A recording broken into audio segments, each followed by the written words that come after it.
Yeah, he's a 23-year-old man that has a 12-year-old girlfriend, and he's telling her that he is actually 300 years old and he's a werewolf and he needs to drink blood to survive.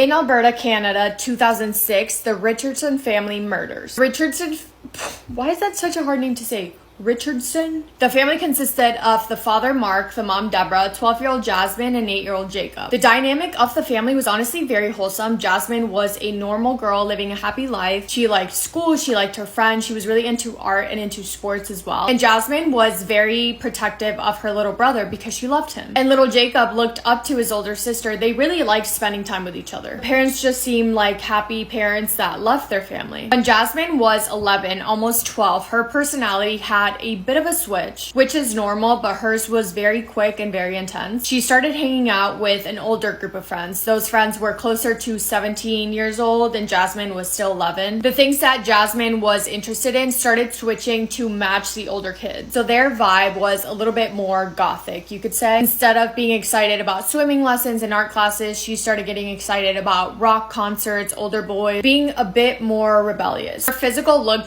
changed as well. She started wearing a lot of makeup, a lot of eyeliner, styling her hair to cover her face to fit more of the mysterious rock look instead of the wholesome, sweet girl look. In that new friend group was 23-year-old Jeremy Stike. Okay, he's 23, Jasmine is now 12. Jeremy's life at home could not be more different than Jasmine's. He grew up around abuse. He was not treated well by either one of his parents and was very neglected. Jeremy struggled with mental health from a very young age. The older that he got, the more into the goth, dark, mysterious look he was into, which it's cool. It's great, but he took it a bit too far, as in he started wearing a vial of blood around his neck as a necklace. And this is when he started to tell people that he was a werewolf and he was 300 years old and he needed to eat blood to survive. He was open about telling people about this. He would say that he would bake cookies and bake blood into them and then eat them. A bit strange if you ask me. So Jasmine and Jeremy meet at a rock show and they fall in love, or they think they fall in love. Jeremy had a lot of influence on Jasmine and he played a big part in her personality change, which was so quick and so drastic that it became alarming to her parents very quickly. As soon as Jasmine's parents found out about Jeremy, specifically about how old he was, they said immediately, no, you are not allowed to date him. You cannot see him again. This is done. That changed the relationship between Jasmine and her parents tremendously, because from Jasmine's point of view, she thought her parents were being controlling. She was so upset and so angry and couldn't understand why her parents just wouldn't let her do what made her happy or what she thought made her happy, but it wasn't right. From the parents' point of view, obviously they were seeing their 12-year-old daughter date a 23-year-old man and just wanted to protect her and make sure she was okay and doing the right thing. They didn't want her to go down a path that could potentially be bad. On April 23rd, 2006, a little boy that was friends with Jasmine's little brother went to go knock on the family's door to ask if he could play with Jacob. He knew that they were home because the truck was in the driveway, but he was knocking, no one was coming to the door. So he decides to peek through the window, specifically the basement window. When he looks through the window, he sees a dead, bloody body. He's terrified. He immediately runs over to his mom to let her know what he just saw. She goes, sees it as well, and is mortified, and they call 911. The cops show up to the house, and it is a brutal crime scene. 42-year-old Mark Richardson and 48-year-old Deborah were found in the basement of their home, stabbed to death. Their 8-year-old son, Jacob, was also found still in his bed upstairs, stabbed to death with a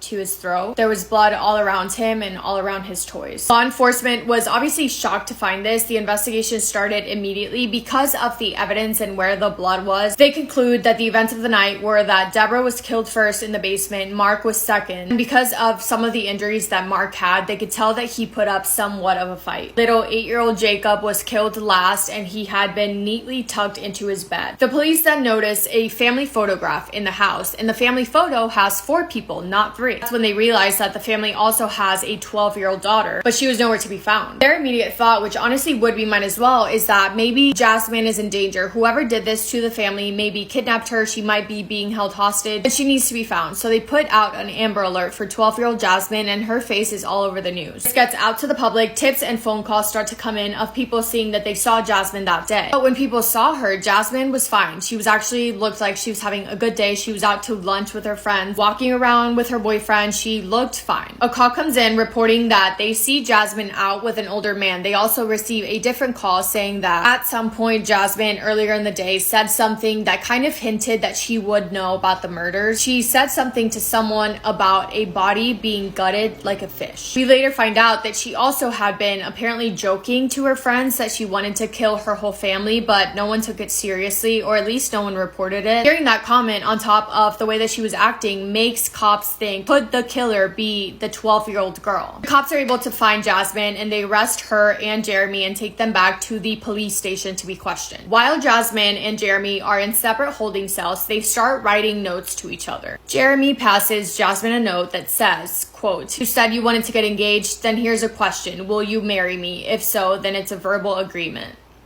Jasmine's note back to Jeremy says, "Ha ha ha ha ha ha. I never thought I'd find myself hysterically laughing in a holding cell in these kinds of circumstances. But still, ha ha ha ha ha. You make me so happy. Yes, yes, I would love to." So now they're engaged at the same time that they're being questioned about her entire family's murder. Jasmine and Jeremy then are talking to different police officers and they just say, "Yeah, we did it." They tell them that the night of April 23rd, Jeremy left his house dressed in all black with a ski mask and a knife. He then walked to Jasmine's house. Jasmine meets him and lets him to the house through the basement window, but Jeremy knocked something over or made a loud noise that was so loud that it woke up Jasmine's parents. Jasmine's mom, Deborah, starts making her way down to the basement to see what the noise was, and at the bottom of the stairs, Jeremy jumps out of the shadows and starts stabbing her repeatedly. The fatal stab that killed her was a 12-centimeter stab through her heart. Meanwhile, Jasmine's dad, Mark, is rushing to the basement. When he gets down to the bottom of the stairs, he sees his wife's dead body and makes a run for it to go back upstairs. At this point, also, Jasmine had ran upstairs to her little brother's room to, I guess, make sure that he didn't come downstairs. Mark is unfortunately unable to escape. Jeremy grabs him and drags him down the stairs, stabbing him in the back. And the whole time, Mark is trying to fight back. They're struggling, but he ends up stabbing him over 20 times. And the last thing that Mark said was, "Why?" And Jeremy said, "Because you treat your daughter like shit. She wanted it this way." The parents have now lost their lives and Jeremy makes his way upstairs to go into the little brother's room with Jasmine. Jasmine Richardson stabs her 8-year-old brother in the chest, and the whole time Jacob is screaming and crying for help, which is so horrible, until he eventually stops and he starts making a gurgling sound, so they realize that he's still alive. That's when Jeremy takes the knife and cuts. Jasmine then later says to investigators that the reason why they decided to kill the little brother as well was because she knew that it would be too hard for him to live in a world without his parents. Jeremy and Jasmine then get up and run away. During the investigation, there was also a poem found that Jeremy wrote weeks before the murders. That poem said, quote, "Payment. My lover's parents are totally unfair. They say they really care. They don't know what's going on. They just assume. Their throats I want to.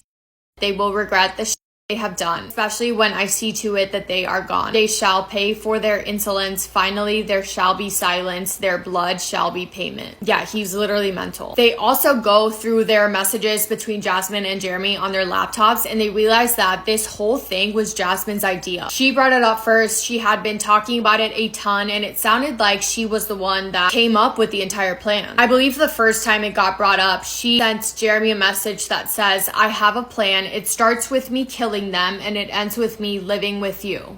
This girl is 12 years old. Jasmine and Jeremy are charged with 3 counts of murder. But get this, because Jasmine was so young at the time of the killings, she was only sentenced to 10 years, but the first 4 years she spent in a psychiatric center. And after that, after those 4 years, she was basically released. She was on probation. She had to report to someone and she still had rules to follow, but she was out in the real world. Now, I'm pretty positive her record has been wiped and she doesn't have to disclose that information that she killed her family to anyone. She's just out and about and free. Jeremy, on the other hand, was also found guilty and he was given 3 life sentences. He is still serving his time. Yeah, isn't that the craziest thing you have ever heard? It's so bizarre to me. I'll never understand. Like this same story of a girl not being able to be with her boyfriend because the parents don't allow it and then they both end up killing the family.